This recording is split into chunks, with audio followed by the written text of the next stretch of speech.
Good afternoon. Welcome to the daily briefing. I am very, very sorry for the delay. This day has been a crazy one, but thank you for bearing with me. Sorry, the day has been what? A crazy one, you know, Oh. schedule-wise. Okay. That's not a headline. Don't move that on the wire, Matt. A couple items at the top. First, a travel update. Secretary Kerry is in Wales today for the opening day of the NATO summit. The NATO summit is an opportunity for allies to engage on issues like Ukraine, Afghanistan, the Middle East, including, of course, the threat posed by ISIS, defense spending, and other issues of vital interest to the alliance. The Secretary is following the President's schedule today. He also attended a ministerial meeting with 4 NATO aspirant countries, Bosnia and Herzegovina, Georgia, Montenegro, and Macedonia, as well as met separately with Ukrainian President Poroshenko and the new Turkish Foreign Minister, Cavusoglu. The Secretary will meet later today with the presidents of Armenia and Azerbaijan, and this evening will attend dinner with fellow NATO foreign ministers. Last item at the top. I know you've probably seen this in your inbox, but just an update on schedule for the Iran nuclear talks. I know you've all been asking for scheduling updates. The next round of P5+1 talks with Iran, led by the EU, will start in New York as of 18 September. That's the week before the high-level meetings at UNGA. Following, there's been a meeting between High Representative Ashton and Foreign Minister Zarif that happened on the 1st. There will also be bilateral meetings between the E3 and Iran, also between the U.S. and Iran, as is happening today. Deputy Secretary of State Burns, Undersecretary Sherman, and Senior Advisor, his new title, Jake Sullivan, will meet today and tomorrow with Iranian officials in Geneva. These are bilateral consultations in the context of the nuclear negotiations, obviously. The delegation includes a number of senior nuclear officials, including Jim Timby of the State Department, Paul Irwin, the Director for Nonproliferation at the National Security Council, also some sanctions experts, including Richard Nephew from the State Department. He's our Principal Deputy Coordinator for Sanctions Policy. Also Chris Backemeyer, the Director for Iran at the NSC, and Brooke Anderson, who many of you know from the State Department as well.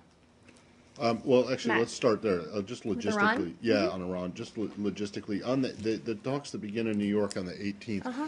those are the Wendy Sherman, Bill Burns talks. Correct. Do you expect that they're going to last for the whole Well, of so- UNGA? sorry, let me and back will up. the Secretary be dropping in? So these are the talks that Wendy is our political director, leads at the political director level. I'm guessing that Deputy Secretary Burns will be there for part of them as well. We don't have the full schedule, but these are the ones that Wendy tends to lead at that level at those talks. Then obviously ministers will all be coming to New York. We don't have anything confirmed yet about a ministerial P5+1 meeting. I expect there may be, but we're still working on details on that. And you expect that it will be more than just one day, right? Oh, It just begins on the 18th and Correct. will go I actually through the expect whole- that they'll probably go until the end of the ministerial week, the high-level week at UNGA. So I expect to be in All New right. York for quite a few days. And then also on Iran, yesterday there were people at the IAEA talking about how the IAEA investigation into alleged Iranian nuclear production. Possible military dimensions. Yes, exactly. Was stalled again. Do you have any comment on that? Well, the IAEA Director General will put out a report on Iran scheduled to be released later this week to the Board of Governors, so I don't want to get ahead of that or the substance of that report. I think some people had started speaking about this a little bit, but obviously it's not been released publicly yet. So we'll wait for that. But that being said, we have continued to call on Iran to cooperate fully and without delay with the IAEA to resolve all outstanding issues, particularly those that give rise to concerns regarding the possible military dimensions of Iran's nuclear program. Obviously, this is a key component of what needs to be discussed going forward. Can we expect then, once the report to the Board of Governors comes out, that you'll have a more detailed You can. response? Not probably very detailed, but we'll have a response once it's out. Gotcha. Okay. Let's go around the room. Yes, go ahead. Another subject? Or anything else on Iran? Mr. Sullivan is a senior advisor to the vice president? No, or to- well, he left his position with the vice president as of the 15th of August. He is retaining his role in the Iran nuclear negotiations as a special government employee of the State Department. So he is a senior advisor here. To the secretary. A senior senior advisor. I don't know if it's to the secretary or who it's to. Deputy Secretary Burns, after he retires, will also remain as a special government employee to work on the Iranian nuclear negotiations. Sorry. He's a senior advisor He's to just- everybody, I think basically, I right? think Jake tends to be a senior advisor to everybody. Yes. Anything else on Iran? Couple of questions on South Asia, Okay. starting with India. Okay. You must have seen the report. Prime Minister Modi was in Japan, and this was the historical visit between Japan and India's historical and cultural ties. And since Japan is an ally of the U.S., if you have been following this news, We have been, and as we talked about during the strategic dialogue, the U.S. strongly supports India's collaboration and cooperation with its neighbors in the Asia Pacific. We support this collaboration through our trilateral dialogue and other activities as well with India and Japan, and certainly look forward to further strengthening that trilateral cooperation. is the U.S. had played any role in this visit? I'm sorry? If U.S. had played any role during this visit? I don't think so. I can check on that, but not to my knowledge. And now in Pakistan. Okay. As far as Nawaz Sharif's future is concerned, he called for a special session of the parliament or National Assembly, and he was sitting and listening all these parliamentarians, and most of them just support him and not the Imran Khan and the other demonstrations or what. My question is that do you still support Nawaz Sharif, and also what message do you have now for the Imran Khan and other demonstrators? Well, yes, we still do. He is the elected leader. We've said that repeatedly. And we've been carefully monitoring the demonstrations in Islamabad. We've consistently said that the U.S. Encourages all the parties to work together to resolve their differences through dialogue. Also, though, oppose any efforts to impose extra constitutional change to the democratic system. That's something we've talked about a lot in here. We're monitoring it. Obviously, our ambassador remains in touch with Pakistani officials, but not much more analysis than that. And finally, do you agree with the with the Imran Khan that he still alleged that the 2013 election in Pakistan was fraud and fake? We have said that Nawaz Sharif is the elected leader of Pakistan. Thank you. Can I stay in the region? Sure. You've probably seen the news that Al Qaeda has announced that they're rolling out a new Yes. branch, Al Qaeda in the Indian subcontinent. What's your comment on that? We obviously are concerned about any recruitment or efforts by terrorist or violent extremist groups anywhere in the world. We're not able to verify those reports yet. And hold on, let me just double check. There's a second page here. Sorry, I have updated something here. Yes, we haven't been able to verify that yet. Obviously, we're looking to see if there's more information we can get about this here. We have remained committed to dismantling al-Qaeda anywhere that it poses a threat to the United States, make sure it doesn't, again, pose a threat to the United States, particularly in that region. We also don't regard this announcement as an indication of any new capabilities by al-Qaeda. So you've been saying for a while that core Al Qaeda has been, I think, decimated is the word that you've used. That is a word that I've used. Would you stand by that, given that they seem to be sort of expanding into No, another absolutely. region now? When we talk about core al-Qaeda, it's al-Qaeda's senior leadership in the tribal areas primarily of Pakistan, also some in Afghanistan, and that core leadership has been decimated. That's a fact. We've constantly at the same time said we're concerned if they try to undertake operations in other places, if they, as we know, have affiliated groups other places, so we're concerned about it. Again, we don't regard this announcement as an indication of any new capabilities by al-Qaeda. What does that mean that you haven't been able to verify? I mean, you've seen the video of Ayman al-Zawahiri announcing that Well, we this haven't been is able to verify that there's actually some sort of new group out there that is in any way active. All right. Well, and you also you talk about how core al-Qaeda has been decimated, but here's the guy who's the leader of it appearing on. And all of his other compatriots Are who were dead? part of They're that all group. dead? If you look All at of them? bin Laden, if you look at a series of successions of number threes in al-Qaeda, a host of other senior leaders in al-Qaeda, yes, the core of al-Qaeda's leadership, except for Zawahiri, of the senior leadership in al-Qaeda in Pakistan, has been taken off the All right. battlefield. Can And we- as they are replaced with much new noise. fighters, they are significantly less capable, are significantly less trained, they have much less capability. All right. I want to go to ISIS, but if you want to. Yeah, just one question as a follow-up to what you've said. How can you be certain that it doesn't represent an indication of new capabilities if you also are telling us that you are not even in a position to verify the substance of the announcement? Because we don't have anything to indicate there are new capabilities here. We don't know. This has been an announcement, a propaganda announcement made on a video. That doesn't mean there's new capabilities to back it up. So have you You not... can say one thing, but it doesn't mean it's backed up by capabilities. So has the intelligence community not discerned any significant Al Qaeda presence on the Indian subcontinent heretofore? Well, no, we have known that there's an Al Qaeda presence in many places of the region, many parts of the region. Of course, we know that. That's not anything new. But in terms of an announcement about some sort of new branch, we judge, the U.S. government judges, that this is not an indication of new capabilities. We have nothing to indicate that there are new capabilities here. But you can't rule out that there are new capabilities. Well, you can't prove a negative, James, but we have nothing to indicate there are. Well, hold on a second. Okay. I wonder, yesterday Jen was able to share with us a little bit more information about the ISIL the Sotloff video. I'm wondering if there's anything more that you can share today in terms of the when, where. Not much new. As she said yesterday, we've determined the videos, the Foley and Sotloff videos, were not shot at the same time. The Sotloff video being filmed after the Foley video. We don't have more details to share about exact timing or location except to say in Syria. The intelligence community is poring over the video to see if there's any information in it, clues in it, data in it that we can use to determine those, but ultimately, of course, to bring to justice those responsible. Okay, and then a couple days ago, I believe it was Tuesday, Jen was asked about passport revocations. Yes. Do you have an answer to that question, whether it is within your ability to revoke a passport for someone who is a member of a foreign terrorist organization? So we have a variety of tools at our disposal to prevent Americans who've joined terrorist organizations from returning home. One of them is the ability to revoke passports if the Secretary of State determines they pose a threat to the United States or could pose a threat to the United States. I think if you look inside each of your passports, you will see that language and the federal regulation that underpins it outlined right there.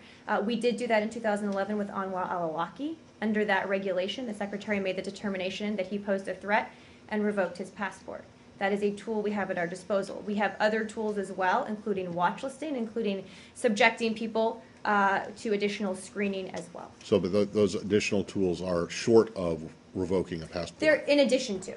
In addition to. Right, but short of, in other words, if you go on a watch list, you don't necessarily lose your passport. Correct, Is that right? correct. Does that mean there are a then? number of ways. You can also have your passport revoked if you are party to or subject of a federal arrest warrant. So if there was, for example, a sealed indictment or some sort of arrest warrant out for an American who had joined a terrorist organization, as there frequently are, then you can also have your passport revoked that way. Does it follow then from the example that you cited of Mr. Al-Awlaki, that if you get your passport revoked, you're also going to be killed by a drone? That does not follow, no, Matt. But No? I think the president has been clear. He was clear in his speech at NDU that obviously we take very seriously the threat of American citizens who've joined terrorist organizations. We take additional care when thinking about options for taking them off the battlefield, but that your citizenship cannot serve as a shield if you take up arms against the United States. The determination by the Secretary that a given individual poses this kind of threat, serving as the basis for the revocation of a passport. One basis. There's a variety of regulatory ways we can as well. Is the individual whose passport is at issue entitled to some kind of procedural, or I should say due process, or is there an appeal mechanism for it? I don't know. I can check on that, James. Obviously, the bar here is quite high, as it should be. I'm sure everybody who has a passport believes that the bar should be very high for having that revoked. I don't know the details on that piece of it, James, but again, it is an extraordinary measure that the Secretary can take to revoke passports. Again, I think Anwar al-Awlaki is a clear case of where this was needed. But it doesn't, simply being a member of a designated foreign terrorist organization isn't grounds? Does not automatically mean your passport will be revoked. That is correct. Okay, so there's no rule or there's no regulation that says if you are a member of Al-Qaeda or ISIS that you lose your passport. Correct, but there, as I But said, you're on your way. well, not necessarily. There's obviously a process. We take the fact that we issue passports very seriously, the responsibilities to the American citizens under the Constitution in terms of having a passport. But there is a process. Again, if you are shown to be a threat to the United States, where the Secretary can make that determination and revoke your passport. Also, as I said, and this does not require Secretary-level involvement if there's an arrest warrant out for you, legal litigation against you. Those are all pieces of this as well. Are you aware of any other examples than Al-Awlaki? I can check on that. This was obviously the most high-profile one. We've spoken about it from the podium. My predecessors have. I can check and see if there are others. We probably won't get into all those details, though. Staying on ISIS? Staying on ISIS. 2 days ago, I asked Jen Psaki in the briefing whether she could assure the American people that the president, however he defines his mission against ISIS, would complete that mission before he leaves office. And at the time, Ms. Psaki replied to the effect that she was not going to place a deadline or a time frame on it. Since then, the Deputy National Security Advisor at the White House, Tony Blinken, has appeared on CNN and stated, and I quote, "It's going to take time, and it will probably go beyond even this administration to get to the point of defeat," unquote. So now the administration has placed some kind of time frame on this. Well, we've always said it would be a long fight. I think those comments are all consistent. So perhaps you could explain why this president, when he has about 2.5 years left on his term, a little less than that, feels he cannot complete this mission. Well, let's talk about what this mission means, because I think that's a catchphrase, and let's talk about what it means to degrade, disrupt, and ultimately defeat a terrorist organization. And we can look at some examples from recent history. We have to just, I think, step back here. Obviously, we can never kill or capture every terrorist in the world. That's not how this ends. We've been clear about that. What we can do is take the fight to them, take their leaders off the battlefield, cut off their funding, build partner networks on the ground, as you've seen us do in places like Pakistan and Yemen. Just this week, taking a strike the U.S. military did in Somalia against a high-value al-Shabaab target there. So we can take away their capability to attack the United States and significantly degrade that. If you look at the fight, taking al-Qaeda's senior leadership, for example, that fight has gone on for many, many years, started before this administration, has carried over into this administration, and we have continued that fight to the point where al-Qaeda's senior leadership does not have the capabilities they had on 9/11, they had the year we came into office, and that they've had even up until a year or so ago. So we have consistently worked at this problem, taking their leaders off the battlefield, cutting off their financing, degrading their capabilities to the point where they cannot carry out the kind of attacks against the homeland that they would like to. That's how you fight terrorist organizations. Completing the mission is a term, I don't even know what that means when you're talking about terrorist organizations. What we think it means is taking away their ability to attack the homeland and to threaten our interests. You've seen us do that other places. We're doing it right now around the world. Again, just this week, taking a shot against an al-Shabaab leader, and we will continue doing it. The conversations that are ongoing right now are how we do this long term against ISIS. Those are the conversations happening in NATO with our partners. They're happening in the Secretary's onward travel. We have to look at this in a nuanced way about how you fight terrorists. And it doesn't always fall into a nice little buzzword as you used in your question. What Complete the mission. Oh. Why won't he complete the mission by the end of his term? When the president leaves office, James, we will have taken the fight to al-Qaeda in Pakistan, significantly degraded their leadership, taken away much of their ability, not all, but much of their ability to carry out the kind of attacks we'd seen them carry out in the past. We've taken the fight to al-Qaeda in Yemen. We've taken it to al-Shabaab in Somalia. We've taken it to other places. We've brought people to justice. Look at Abu Qatala. Look at bin Laden. Look at other people. Anwar al-Awlaki. That's our record here. And now we're looking at a new and different threat. And we're looking at the tools we have to fight that. And I think that the ISIS terrorists who are at the receiving end of American military bombs in Iraq right now are very clear about the fact that they are the enemy of the United States. We view them that way, and we are treating them that way. I mean, the record could also be seen as including Benghazi, the current chaos in Libya, the rise of ISIS to become the kind of threat that it is. But that would be more argumentative, and I don't want to go there. I would just want to elicit a few more facts from you.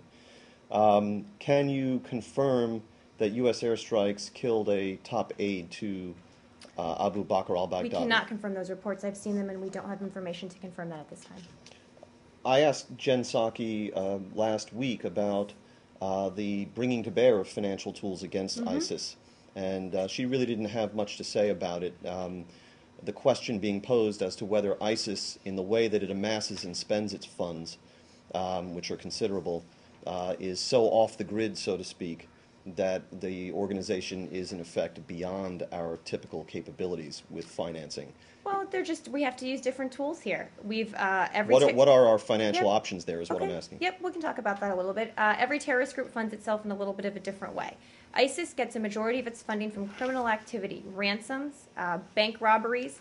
This is one of the reasons we've talked to our partners about how important it is actually not to pay ransom, because they're just funding more terrorist attacks. But ransoms, bank robberies, stealing money, ransacking towns, that's a huge way they get a lot of their financing. So how that needs to be combated is pushing ISIL back out of territory, pushing them away from places where they can get these funds, but that's only a piece of it. The other piece is private funding coming from other countries, mainly in the Gulf. The Gulf countries are very concerned about this. We've been working with them to crack down on the possible financing networks, whether they're online, which sometimes can evade some of their very strict rules in places like Saudi Arabia, or working with the Qatari government and others to cut off private financing networks. This is a shared problem. It's a tough challenge, but we're working with them on that. But again, a majority of their funding comes from this criminal part of it. Last question. As we approach the anniversary of 9/11, are we experiencing a kind of heightened chatter amongst terrorist networks without delving into specifics or sources and methods? And is this what is undergirding, for example, the moves in Britain to raise the terror threat there, the comments from the King of Saudi Arabia to the effect that these jihadists are going to be in Europe within a month, in America within a month after that? Is this a particularly heightened time because of that anniversary? I don't think anyone's tying any of that to the anniversary per se. I think it's, particularly in the United Kingdom, and they can speak for themselves, as can the Saudis, is tied to what we've seen coming out of Syria and Iraq with ISIS and their stated intentions, and the fact that there are a number of Westerners with passports, and we are concerned about that. I'm not going to characterize the level of chatter in any way. I don't think that's a productive use of doing so publicly.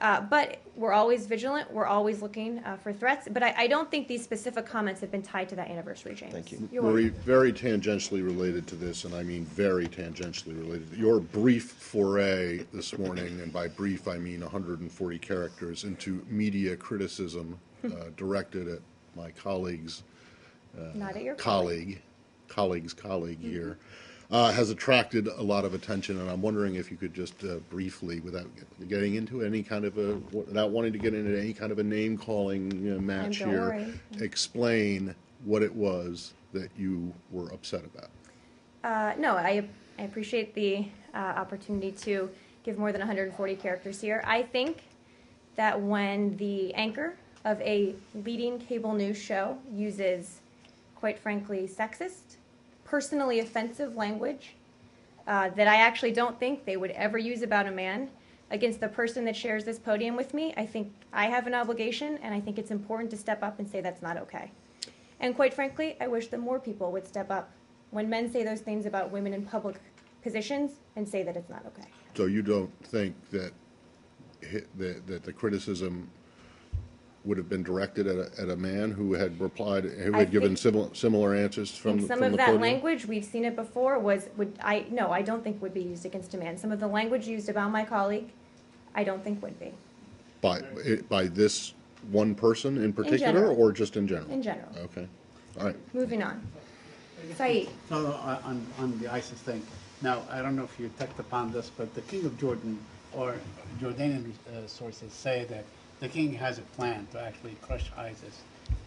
Is that something that you guys have spoken to him Well, we're about? certainly having conversations with a number of regional partners, including Jordan.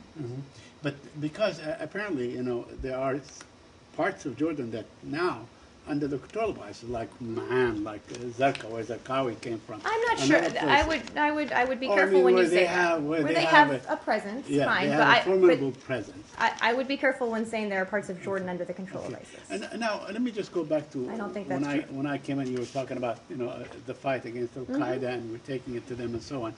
We have seen over the past decade and a half or 2 decades how these groups, these Islamic extremist groups, they morph into something else. Absolutely. And they figure out ways and means to finance and get armed and so on. And that's why And our quite- efforts have to constantly morph as and well. quite frankly, a lot of the funding and a lot of not only the actual financial funding, but also the moral funding, if you will. I mean, or the public funding comes from places that are friendly to the United States of America, in particular, like Kuwait, like Saudi From Arabia, and private others. citizens. From private citizens, but also, I mean, they use the From private the citizens. preaching, podium out there, probably with the government looking the other way. Is this something that you raise directly with, let's say, the kings and sheiks and emirs of these kingdoms? Well, a couple points. There are also a number of religious leaders in these countries who have spoken out against ISIS. If we talk about the Grand Mufti in Saudi Arabia, leading religious figures who have spoken out and said these men do not represent Islam. And so I think those are the voices that can speak for their own religion about this threat. we are constantly talking to the governments of the countries you mentioned. They recognize the threat. But And they know that we all need to do more to crack down on it. But quite honestly, I mean, they all use this euphemism. This does not represent Islam. But on the other hand, they also agitate and instigate and so Well, on. that's a pretty And broad- sometimes- that's a I pretty mean, broad I statement. mean, I follow these things, and sometimes As they do I. You know, I mean, is it something that in this conference, as a result of this meeting that is ongoing now, you will have a clear strategy how you're going to address yourself on this particular issue to the governments of Saudi Arabia, the GCC, and other countries? Well, Saeed, look, it is a good question, and it's one we have been in communication with them about this issue for quite some time, not just now. They recognize the threat. As we said, the Secretary has travel coming up after the NATO conference to countries in the region. We don't have a full schedule yet for you, but he will be having these conversations because I think you've seen us working in the past. I mean, take a country like Saudi Arabia. They've had significant threats to their own security in the past from al-Qaeda affiliated groups there. We have worked with them to help them combat that threat. They have enormous capabilities to bring to bear on that threat. We've seen them do it in the past, and we need to bring some of those to bear again now. Can I jump back to ISIS real quick? You can. The Iraqi Ministry of Defense has posted some pictures of what they say is a Chinese national who is fighting with ISIS. I hadn't seen that. So you haven't heard anything about communication with the Chinese on this front? I or- haven't. I can check. We know there are people from possibly 50 countries that have gone to fight with ISIS, but let me check on Okay, that for you. thank you. You're welcome. Okay, I'll go here and then go to you. Go ahead. Can we move to Ukraine and Russia? ISIS. Anything else on ISIS? ISIS, yeah, Okay, one we'll more. do two more on ISIS. Go ahead. Speaking of finance of ISIS, we all know that ISIS has significant oil sources, Yes, resources, that is true. oil wells. Do you have a clear picture where the ISIS forces sell, which countries they sell this oil? That's a and- good question. Let me see if I can get some more details on that for tomorrow. I don't have details on that. Okay. I'm happy to check. I have also Syria question, but not ISIS question. Okay. From Go yesterday, ahead. I asked about the 12 Syrian women who applied for visa to come here and Yes. be part of the play at Georgetown University, and apparently they were rejected. Do you have further explanation for this reason? Well, just a couple points. As you know, visa records are confidential. We cannot discuss individual cases. All applications are reviewed individually in accordance with our rules and regulations under the U.S. Immigration and Nationality Act. There's obviously a standard that people have to meet in general to be given a visa of this nature. But in general, I think we should make the point about refugees here that the United States resettles more refugees than the rest of the world combined. Period. And I think our commitment to helping with resettlement of refugees is an important one that we take very seriously. So taking it broader, obviously I can't comment on this specific visa case. This is a commitment we take very seriously. The UNHCR just this year started referring Syrian refugees to the United States for processing. There's several thousand in process right now. It does take some time, given that it is, again, a process, but this is something we're very committed to doing. So yes, They have referred, and how many are in process? Yes, so I think all that they've referred, I think, are in the pipeline. There's several thousand Syrian nationals in the pipeline at the moment. I don't have a more specific number than Okay. that. but so far in 2014, U.S. admitted only 63 Syrian refugees. Since fiscal year 2011, we've resettled 166 Syrian individuals. But again, part of this is because the UNHCR only began this year in mid-2014 referring refugees in large numbers to the United States. That's a process that we're a part of. So I can expect, obviously, we have several thousand in the pipeline, and that number will continue to go up. Yes. Any comments on their recent announcement yesterday that their next mission will be Afghanistan and Pakistan? I also saw those reports and think we're probably not in a position to verify those either. But obviously, we're concerned about, terrorists looking anywhere to attack. We're constantly vigilant about these kind of threats. Thank you. Mary, on the Syrian refugees, how many refugees did the U.S. resettle from the Syrians?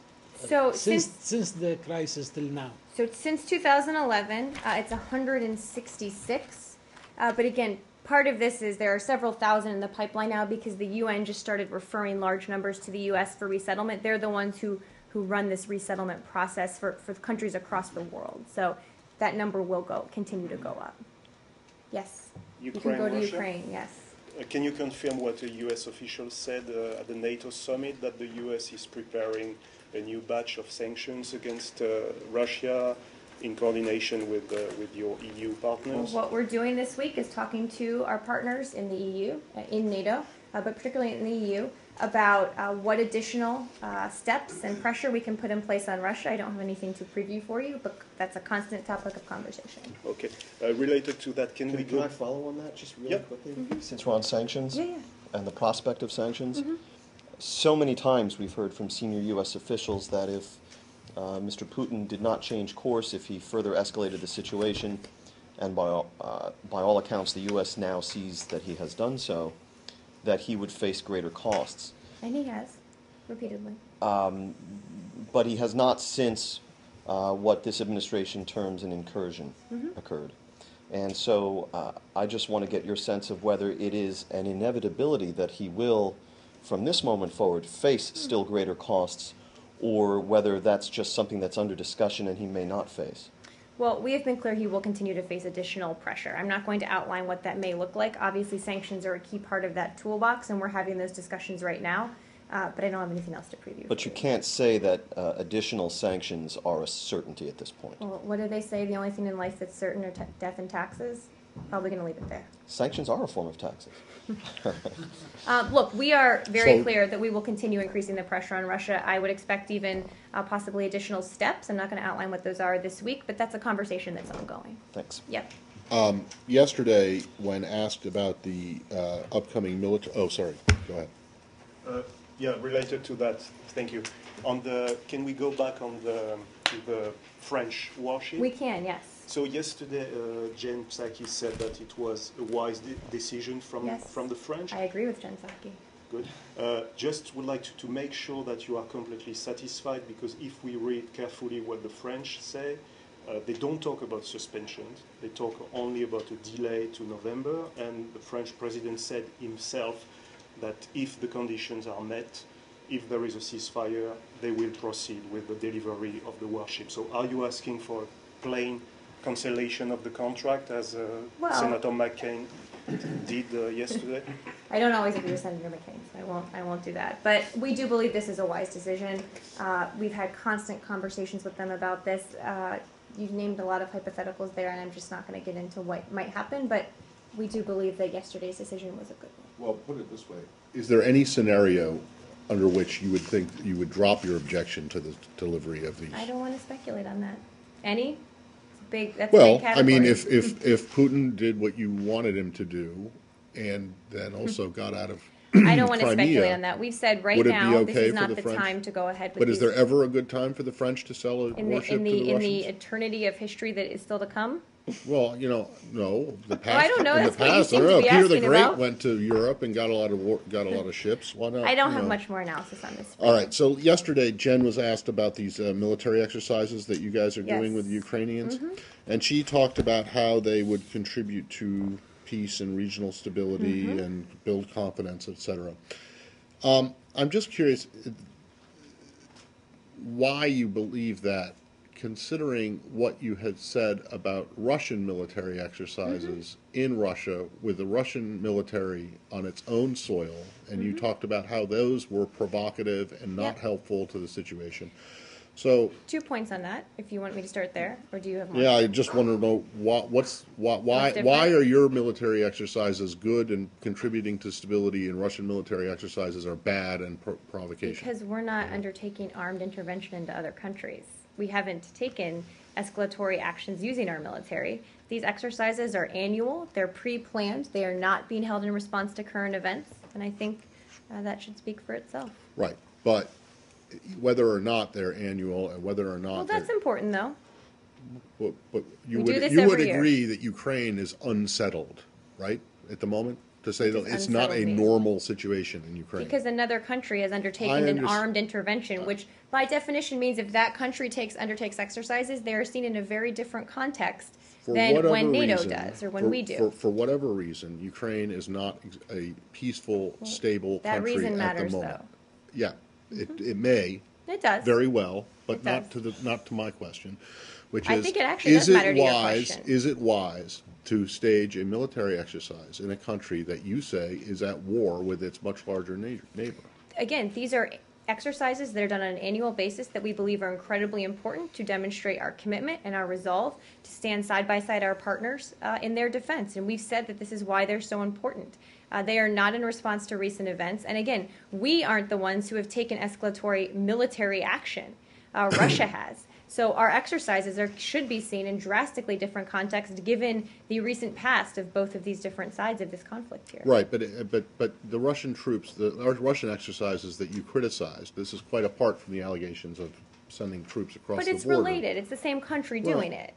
And yeah, so but- how can their But exercises Russian not be troops seen in the training in context? Russian Well, territory but doesn't seem how to. can those exercises not be seen in the context of their Well, intervention how can in your another country? exercises not be seen in the context of what? of the unsettled nature of the defending of the a country conflict that's in been Ukraine? intervened in militarily? They're So two this separate is for things. defense of Ukraine? This is for standing by our partners. There's a couple different exercises. We can talk through what those are.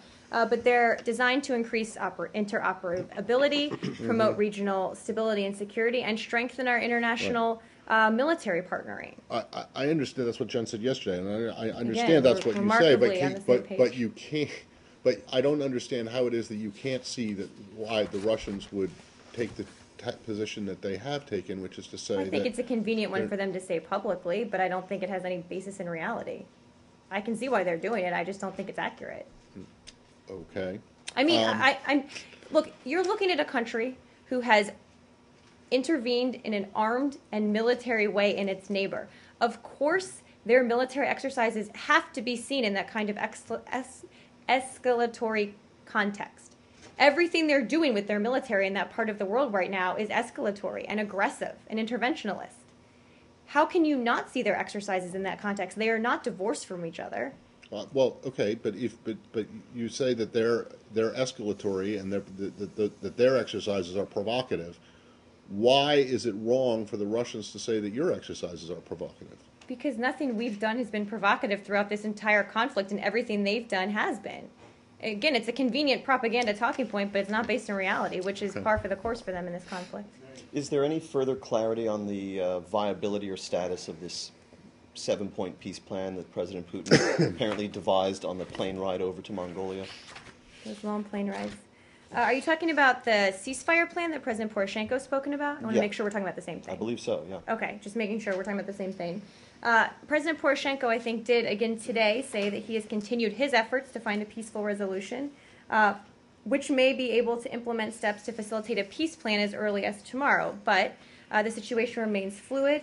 The continuing conflict in Ukraine's east does not help, and ultimately it's up to Ukraine and Russia to decide what any peace deal might look like. So that's a conversation we are certainly having with our partners, with the Ukrainians, and it's one that will continue. But again, the situation remains very fluid. I should also note that the Secretary met with President Poroshenko today at the NATO summit. He reiterated our strong support for Ukraine's sovereignty. They both agree that Russia may lay down its weapons, stop arming and financing separatists. They also discussed the talks between President Putin and President Poroshenko tomorrow. I think they're tomorrow. And as well as Poroshenko's meeting with President Obama as well. So that was a conversation that happened today at NATO. One interesting development in the aftermath of President Putin's announcement about this plan was that the Kremlin then announced that it is the Kremlin's view that Russia would not be a party to this agreement because it is the view of Russia that Russia has not been a party to the conflict. Since the United States... That is just like an alternate universe, that they're not a party to this conflict. Okay, well, since the United States... But what a ceasefire looks like is up to Ukraine and Russia to decide between each other, and a peace deal is up to them to decide between each other. But if Russia's not a party to the conflict, then where did all the Russian military people and weapons and arms and separatists come from? Isn't there a ceasefire? I would just put that question back to the Kremlin. Sorry, but you mentioned the ceasefire. Isn't there a ceasefire that is supposed to take effect tomorrow?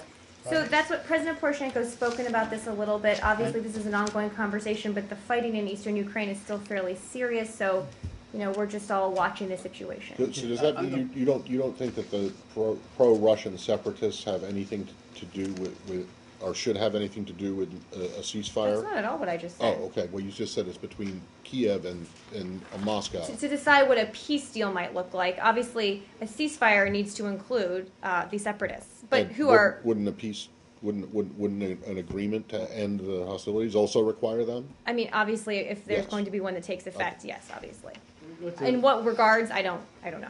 Can we go to We should another just do a topic? few more, Ano- guys. Yep. Another topic real quick. And then I'll The meeting between Secretary of State John Kerry yesterday and Palestinian negotiator Saeb Erekat Yes. and his team.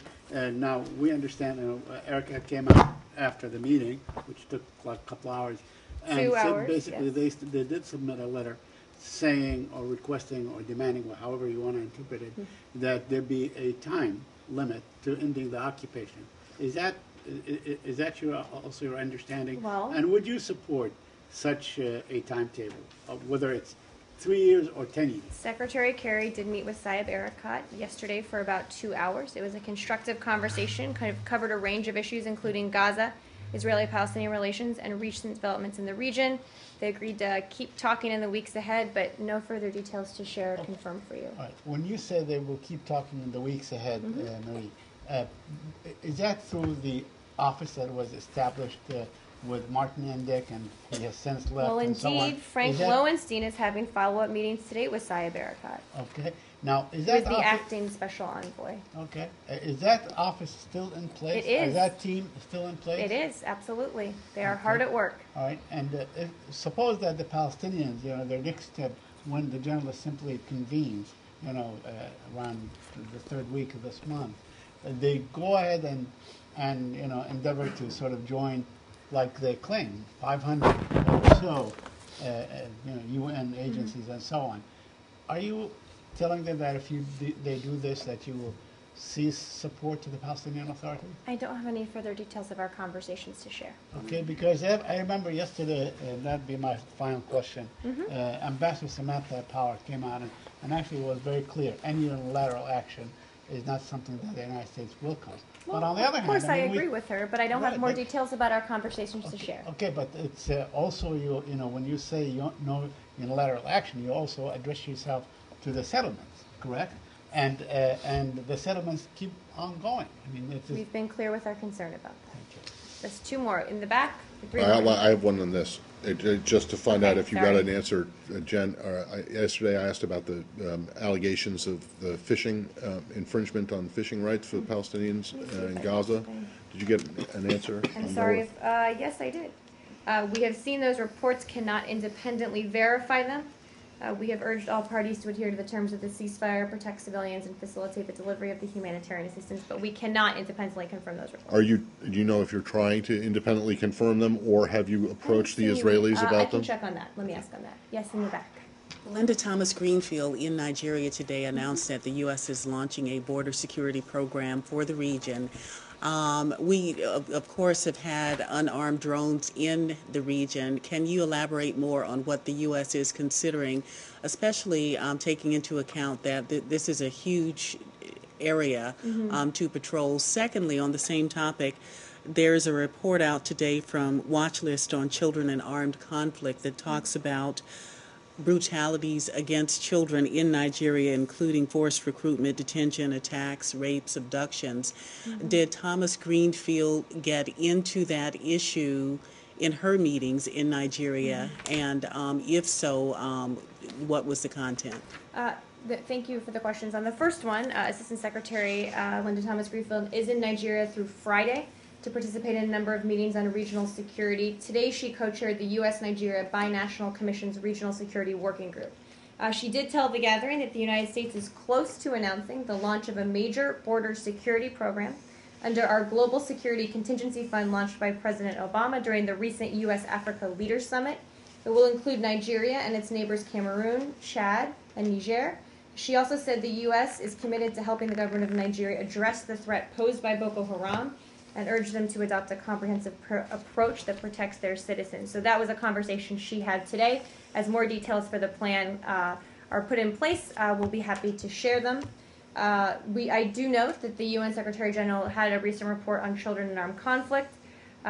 We obviously are very concerned about particularly the terrorist group Boko Haram who has committed terrible abuses against children, including recruiting them and killing them and maiming hundreds of them, and directly targeting schools for attacks. So we've obviously condemned this action. It's something we're very concerned about.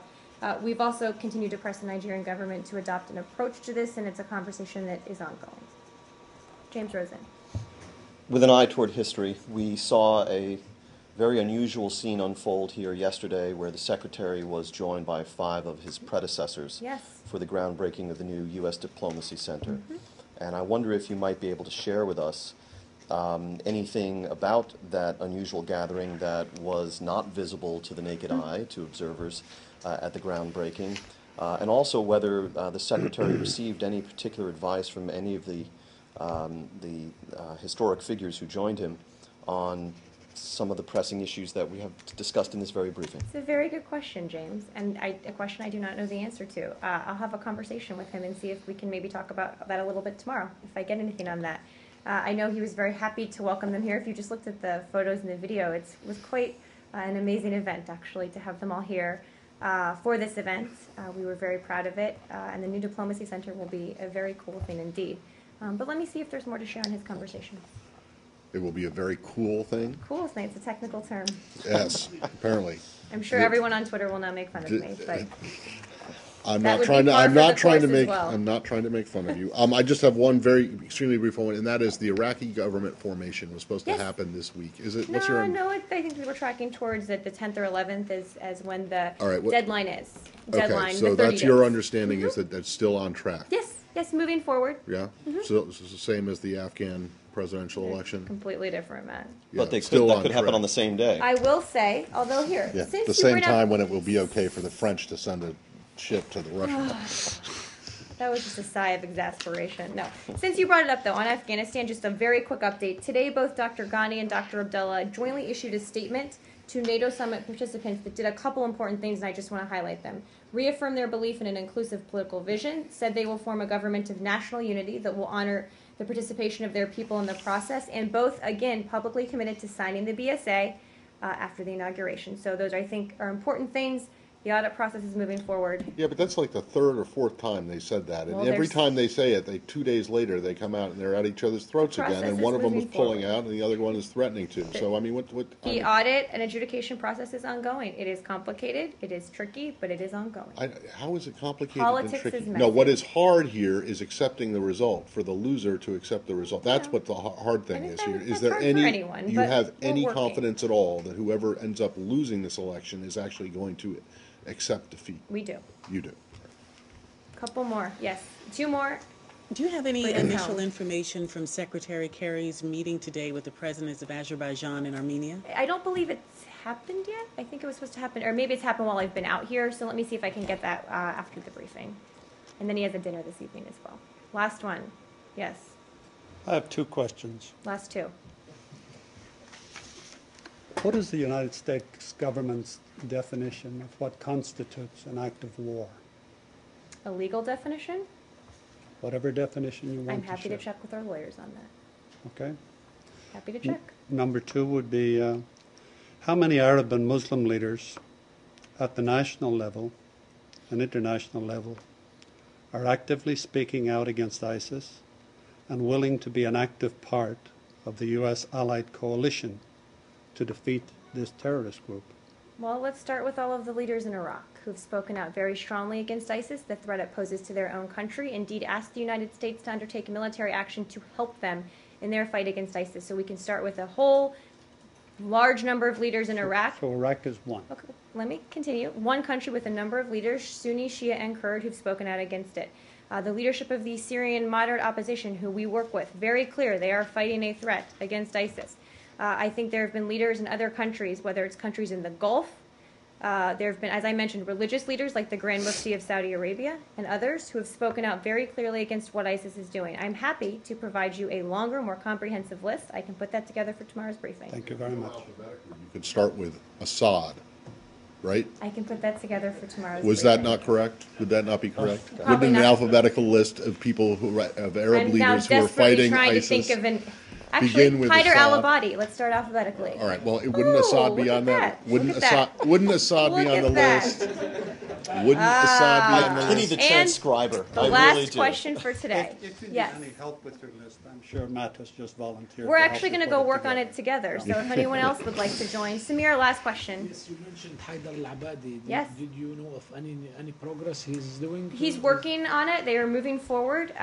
They are tracking towards when we think they need to have a new government in place, and hopefully we'll continue making progress. Any positive statements? I can check and see if there's anything new, but he has been saying many of the right things, doing a lot of the right things. We do think he is moving towards a new government soon. Thank you.